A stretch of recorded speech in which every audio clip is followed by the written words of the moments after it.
ஒரு ஹோட்டல்ல ஒரு வயசான பெரிய ஒரு அழுக்கு வேட்டி அழுக்கு சட்டையோட போய் நிக்கிறாங்க.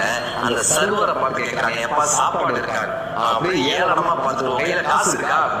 எவ்வளவுப்பா சாப்பாடு? 50 ரூபாய் சாப்பாடு. 45 ரூபாய்க்கு கிடைக்குமாப்பா? அவர் அப்படியே ஏளனமா பார்த்துட்டு, 45 ரூபாய் தயிர் இல்லாம தரேன், சாப்பிடுறியா? தயிர் இல்லாம பணம் தரேன். பரவாயில்ல மாட்டாரு. சாப்பாடு பரிமாறப்படுது. அவர் எல்லாம் சாப்பிட்டுட்டு சாப்பாடுக்கான 45 ரூபாயை கொடுத்துட்டு அந்த சர்வ் பண்ண நண்பர் அழைக்கிறாரு.